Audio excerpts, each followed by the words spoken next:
So here we are.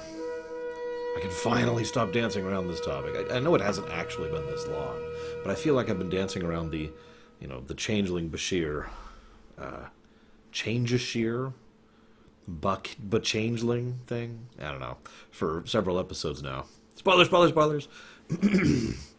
This episode was directed by Gabriella Beaumont, which I only bring up because I have no idea how to pronounce her name, but more to the point, she's actually a really good director and has mostly been a TNG director. In fact, she does quite a few good things over in TNG that I've pointed out over the years. This is her only DS9 directing, and she'll do one other episode over in Voyager, and that's it. You can kind of see some of her style, but only a little bit. For the most part, this is kind of a character piece, although she does a good job of that. She pulls a lot of really great character moments into this episode. If anything, it feels like a build-up to a war with the Dominion, which is funny. Originally, this episode, this two-parter, I should say, was going to be about Eddington and how he was going to escape from the Federation penal colony.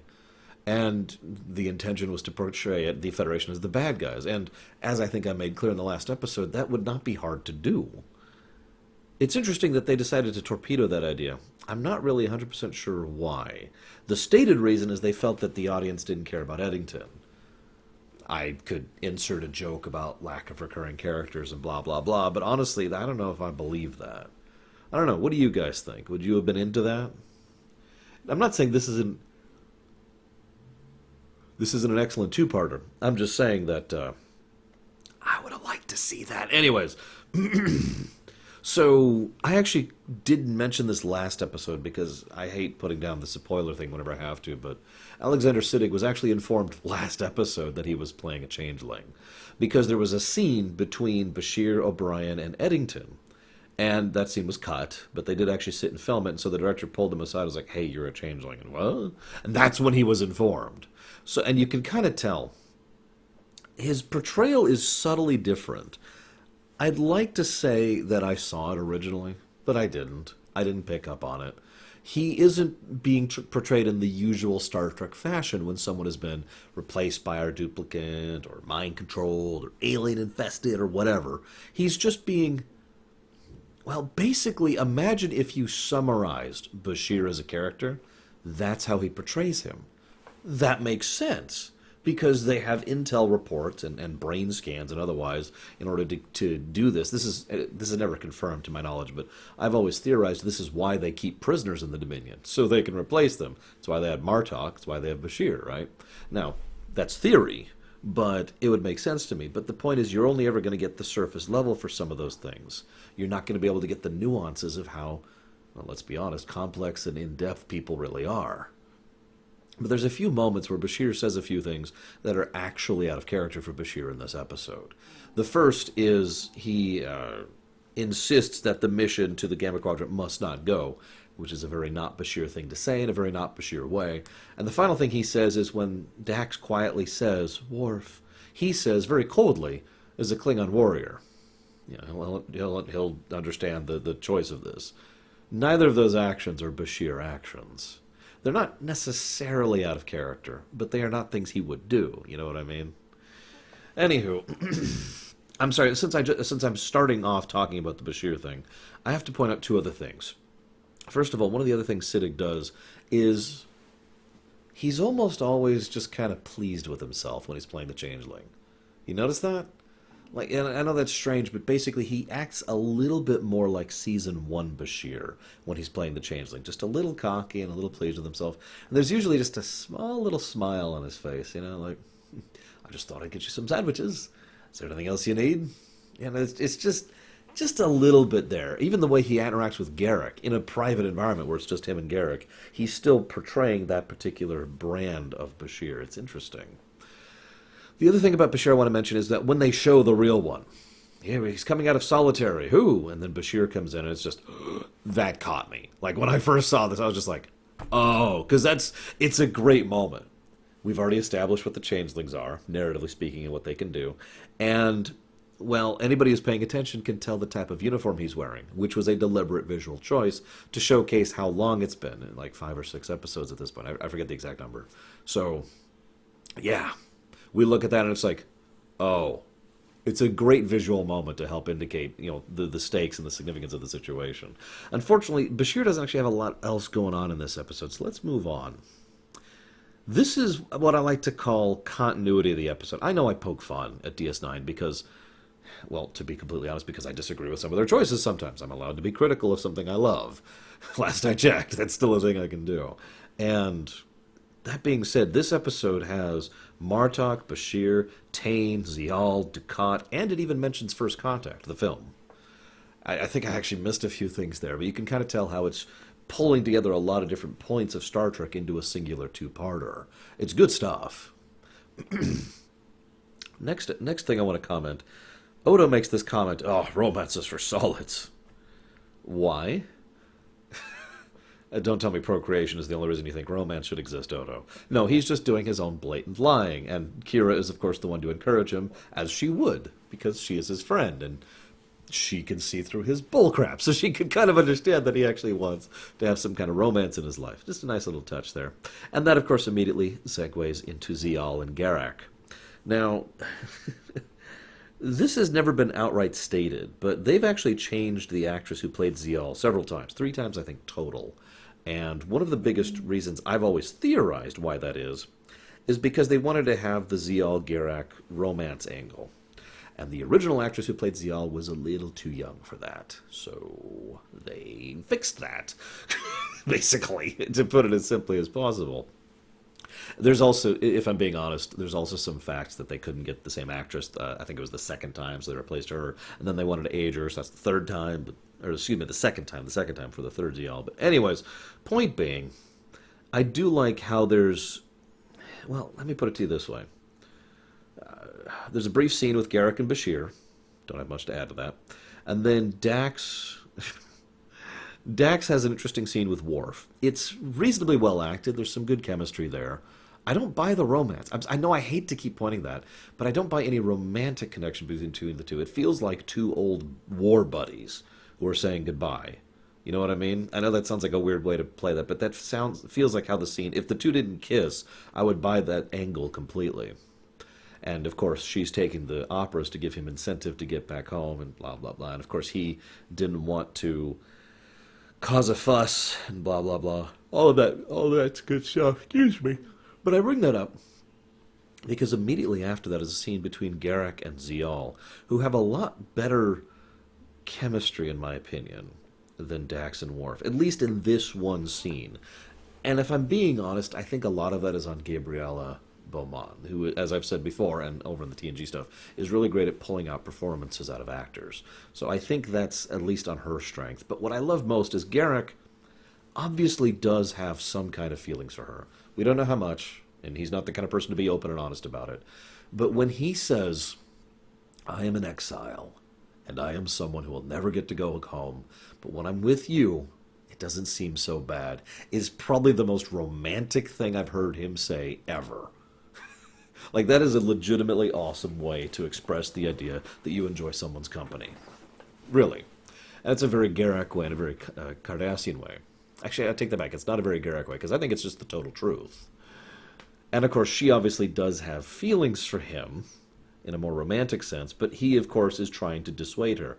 Now, I point that out because the moment Dukat gets involved, he immediately just starts being far more romantically inclined towards her, just to piss Dukat off. That being said, though, one thing I have to point out is how utterly unafraid of Dukat Garak is. Total lack of fear, he's not even trembling the tiniest bit.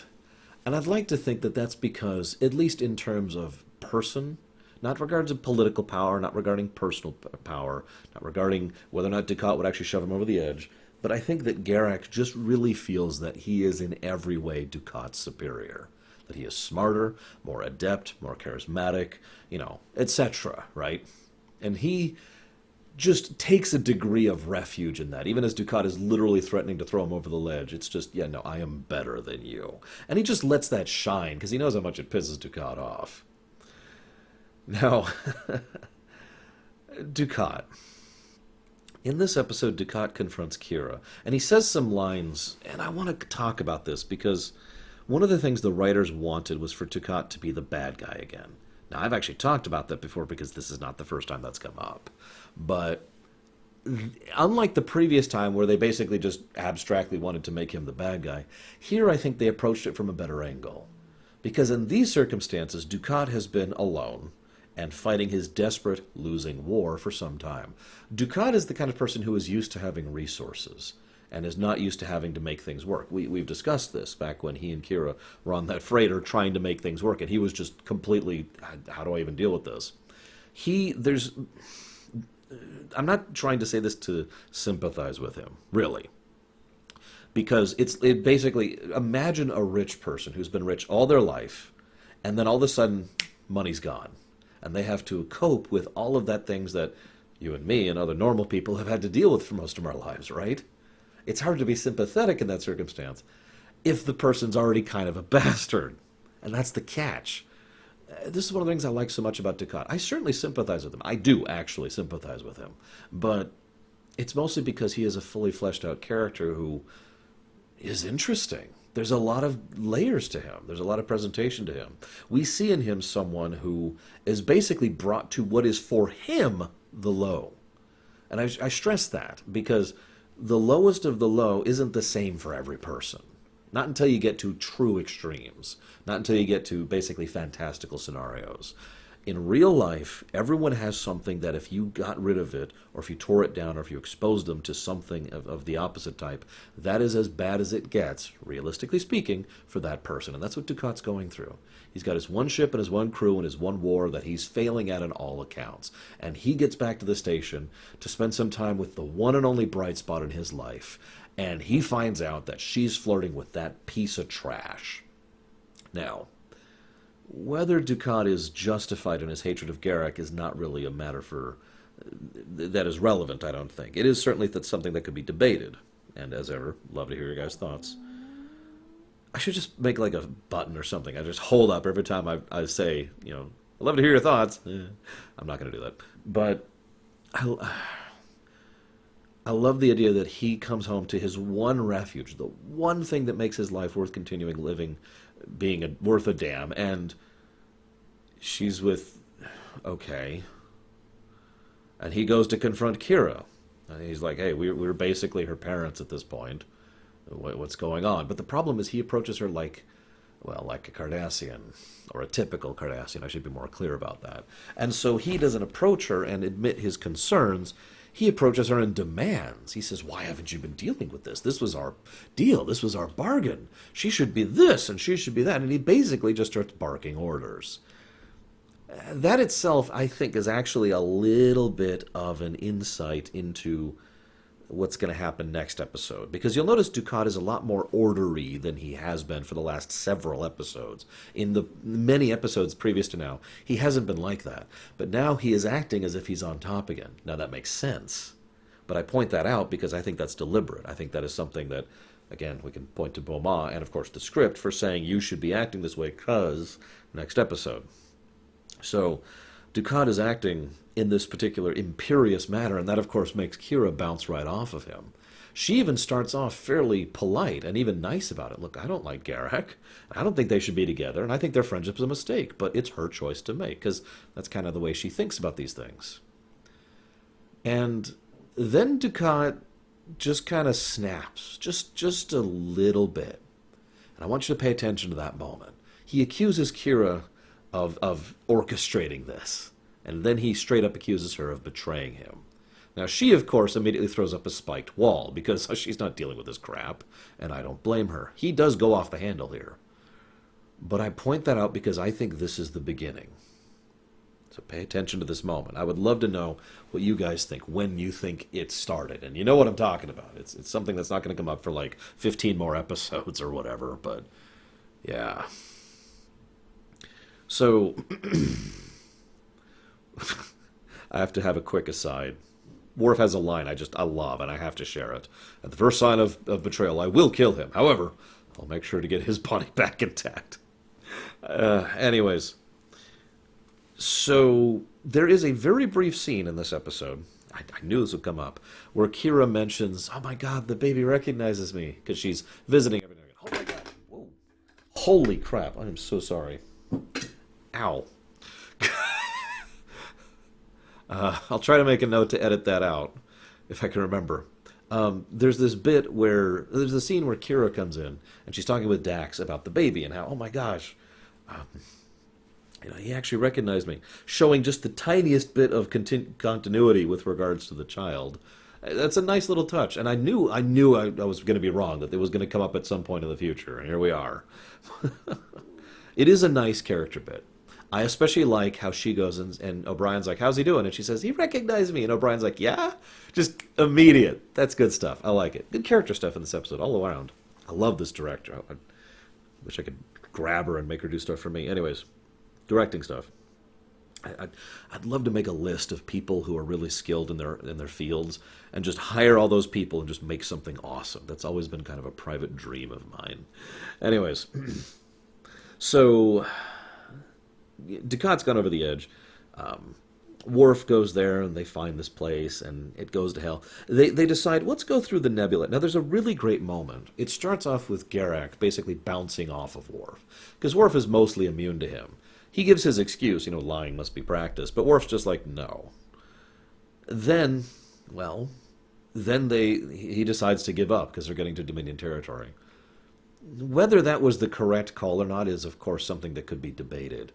There's actually a lot that can be said about what would have happened in Deep Space Nine and Star Trek's universe in general if they had not gone to that nebula, because this is actually one of those little ripples that's going to have big impacts kind of situations. But what I like most about the simple decision to enter Dominion territory is that Garak convinces him in the perfect way that you would convince Worf, by saying this is the right thing to do. And I stress the way I say that. Garak uses the word honor, but he means, morality. He means internal honor. He has specifically recognized that Worf doesn't care about the external honor, because external honor would not say this is the right thing to do, except under certain circumstances, basically if you were challenged to it, or if it's like, whatever. But in this case, he appeals to Worf's internal honor, his sense of decency, duty, responsibility, and doing the right thing. And thus, Worf is willing to acquiesce. At the very least, we can get closer and try, and we'll see what we get. And then they run into the Dominion fleet, which is hiding out in the nebula. Funny thing, I credit that plot point for making so much sense. Of course they were hiding in there. It's a perfect place to hide. It's exactly why the runabout wanted to go through there, right?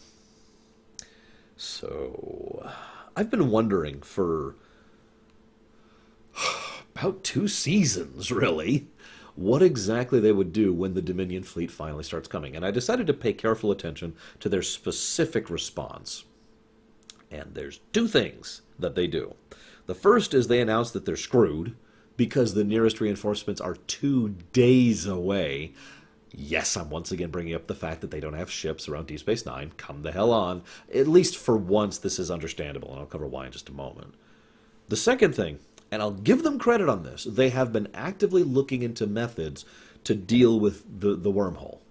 Close the pipeline. That makes sense. It's a logical answer. It's a minimum, loss of life, loss of manpower, loss of material situation. It's not a good thing to do, and everyone knows that, but it's better than trying to set up a wall armor, a fleet here, and trying to have a brawl for the station, right? Especially since more fleets can come through later. It's more or less a more permanent solution in its own right? So I'm with that. And I'm glad that they were able to figure out a way to do it without actually collapsing the wormhole in its entirety. Just the entrance. So again, logical, minimum collateral damage. Very Federation. And I like how Kira's obviously upset about this, and for good reason, but it's made very clear. And Sisko pretty much just makes the argument, listen, would you rather have the Prophets and the Dominion, or neither? And she's just like, yeah, okay, you're right. Prophets forgive us. But I point this out because that is basically it. That's their response to a fleet invasion. I know it's mentioned to be about 50 ships, which isn't that much, but at the same time, this is Star Trek. 50 ships is a huge fleet by Star Trek standards. In fact, it is the second largest fleet we've ever seen to date in Star Trek history in real life terms. So, yeah, no, this is a big deal. And, well, to be perfectly blunt, 50 ships could do a lot of damage, especially Jem'Hadar ships. So I'm with it. I mentioned I'd explain why I'm willing to give them a little bit of credit on this one, and that's because of the Borg. This episode was supposed to happen basically right after First Contact. Now, there's a little bit of issues with that with regards to the real life release issue and the star date not being quite correct. But either way, the intent writing this episode was First Contact just happened. And for those of you who don't remember, the beginning of First Contact, which is both simultaneously awesome and awful, I've discussed that before, is, well, most of the Federation battle fleet, like the entire Federation battle fleet, all focusing on damaging this cube and bringing this sucker down, including the Defiant, I feel like pointing out. So it makes a degree of sense if you look at it from that perspective and think, okay, yeah. The Federation is, the Starfleet in particular, is a little stretched thin right now because that just happened. Now, the actual timeline doesn't line up that neatly, and in fact, I'm actually going to bring up the First Contact thing again in several episodes, but anyways. So, Bashir, oh my god. Dukat's like, we got to get out of here. Why did Dukat leave? I bring this up here because Dukat is the most debated character in all of Deep Space Nine. Ever since the 90s, ever since the convention scene, the mailboard scene, people have debated Dukat. I actually fully expect people to debate Dukat in my own comments section and on my Discord. We have a Star Trek channel just for talking about this stuff. So, by all means, continue to debate him because he's a very dynamic, fleshed out, fully three-dimensional character. And that means you can't really place a single label on him, which is why people debate him. But why did he leave her? Why was he willing to leave her? This will come up in the next episode, and it'll come up about 15 episodes from now. Why? Honest question. I'm going to give my thoughts on that next episode, but I would love to hear your thoughts on it. Or you could save it till next week if you prefer. It's up to you guys, because two-parter. So, there's a really quiet, awesome scene, actually, where we get a lot of information in a very short period of time. Garak goes to Tain. Yes, we're alone. Notice that's one of the first things he says. And he makes a point of showing, just in the off chance that the audience didn't notice, that, yeah, he's not alone. But he says that because that's Cardassian. More to the point, Tain is someone who has been the leader of the Obsidian Order for most of his life and has had an entire lifetime of service to the state and service to his station. He's the kind of person who basically cannot lower that defense field unless he is actually alone. So, am I alone? Yes, so I can finally speak honestly with you. And Garak basically pleads with him more than once. Please, let me be your son. Just this one time. And we get a lot of implication of the man who basically destroyed his life to live up to the ideal of his father. And ironically, the man whose life was destroyed by his job. Tain has always been the head of the Obsidian Order first, and everything else second. And we've seen this before, and this definitely comes in this way. Because even in the end, he can't actually bring himself to say this. Now, it's worth noting that the original script did actually have him saying, I love you, son. That was then changed by, I think, Ira Stephen Bear. I like, for one of the rare instances, I'm with Ira Stephen Bear on this one. I think the new version works way better. Because it's all about even... Tain could never allow himself the weakness of a son that he loves, because that is a vulnerability point.